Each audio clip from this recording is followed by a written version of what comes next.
where you feel like you have to become a great shooter overnight, right? In reality, it took Steph, right, that entire summer, and I'm sure many, many years, obviously, of training and hours in the gym. So, using that social proof, especially for you as a coach and a trainer, right? If you have experience of teams who have gone through adversity and gotten through, that's one way you can get your athletes as help your athletes get to understand that perspective is by using the power of stories from other people who have done it before, especially ones who have worked with you directly or you have coached or trained directly.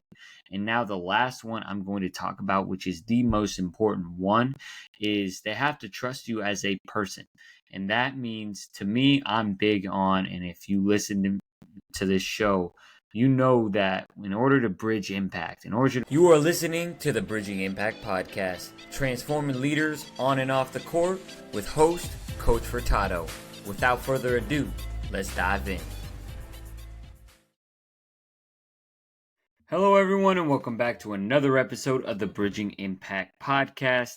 And for those that listened last week, I was wrong. I had one more week of solo episodes before I come to you next week with our mental performance coach. But before that, I want to cover a very important topic, a topic I talked to other coaches about, a topic that I've been asked about, and something I feel like for you as a trainer or a coach is very vital to your team's success. And that is, how do we get this generation of players, right? And I just talked about last week how actually really I love coaching this generation of players.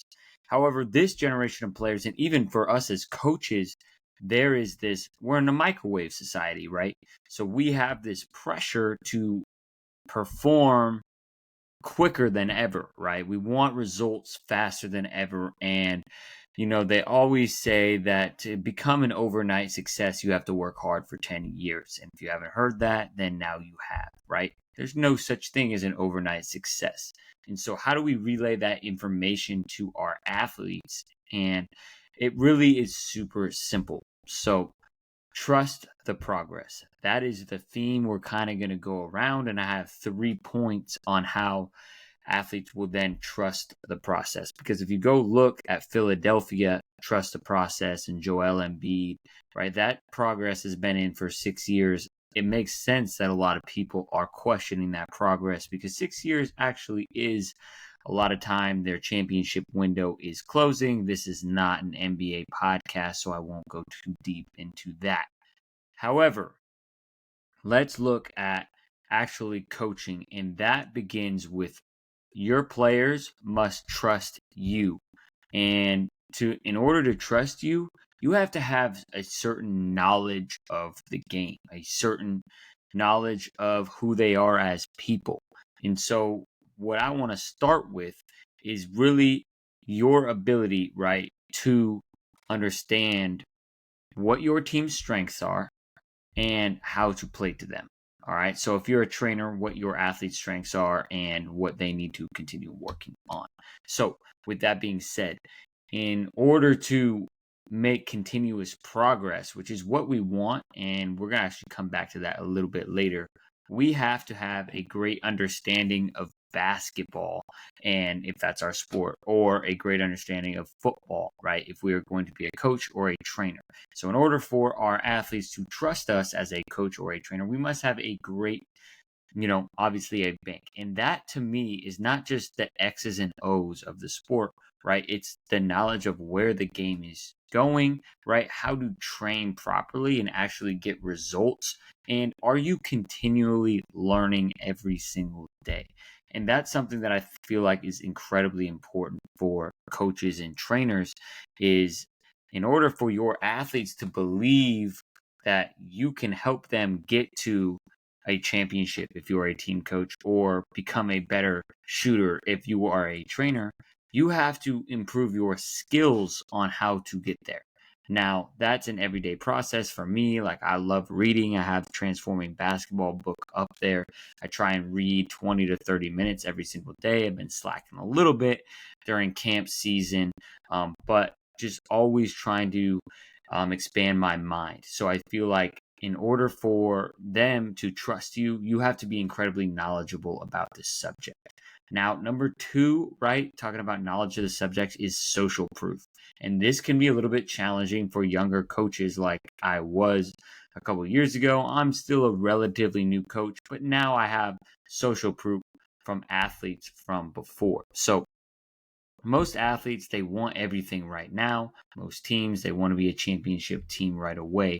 And it's our job as coaches to either relay social proof from an NBA team or a professional team, whether it's WNBA or you're in a different sport, relay different information and stories to your team about the adversity that they went through and how long it actually took them to become a championship level team. Same if you are a trainer, right? Let's say you want to improve your athlete's ability to shoot. Now, if you go watch the Underrated documentary, and you'll find out that Steph Curry spent an entire summer, he didn't even take a shot outside of the mid-range, right? Because he was just working on his form the entire time. Now, how can you imagine an athlete in this day and age where you feel like you have to become a great shooter overnight, right? In reality, it took Steph, right, that entire summer, and I'm sure many, many years, obviously, of training and hours in the gym. So using that social proof, especially for you as a coach and a trainer, right? If you have experience of teams who have gone through adversity and gotten through, that's one way you can get your athletes help your athletes get to understand that perspective, is by using the power of stories from other people who have done it before, especially ones who have worked with you directly or you have coached or trained directly. And now the last one I'm going to talk about, which is the most important one, is they have to trust you as a person. And that means, to me, I'm big on, and if you listen to this show, you know that in order to bridge impact, in order to make as great of an impact as we want to as a coach, as a teacher, as a mentor, is to have great relationships with people, especially our athletes. And they have to trust us. And in order for us to trust them to trust us, we have to make sure that we get to know who they really are as a person, right? What do they value? Where do they come from? How many siblings do they have? And I talk about this over and over and over again, but it's those relationships that build the foundation of trust. Because at the end of the day, if you're an a-hole and you have great knowledge of the game, yes, it may work for some teams. It may work for a season, but it does not work for the long run, right? In order to trust the process, you have to build great relationships. You have to have social proof that what they're going through will eventually, they will eventually overcome whatever it is. And you have to have knowledge of your sport. And so those are the three, and relationships, right? It is so important to spend time. I'm going to talk about them over and over and over again. Now, this is the last episode. I swear, I promise that it's just me solo episoding. At least for next week, you will get a guest. So I appreciate you all for listening to this episode. Send it on over to a friend if you feel like they need help with helping their athletes understand that, hey, we're not in a microwave society, right? Or we are in a microwave society, but results don't come from a microwave, right? They take time to cook, to marinate, and you'll see the fruits of your labor in about 9 to 12 months. So appreciate you all. Coach Furtado out. Thank you for listening to this episode of the Bridging Impact Podcast. We'd love it if you would like, subscribe, leave a comment and a review on whatever platform you're on. It's the best way to help us grow. We appreciate you for doing that. We'll shout you out on social media. I'd also love if you connected with me on social media.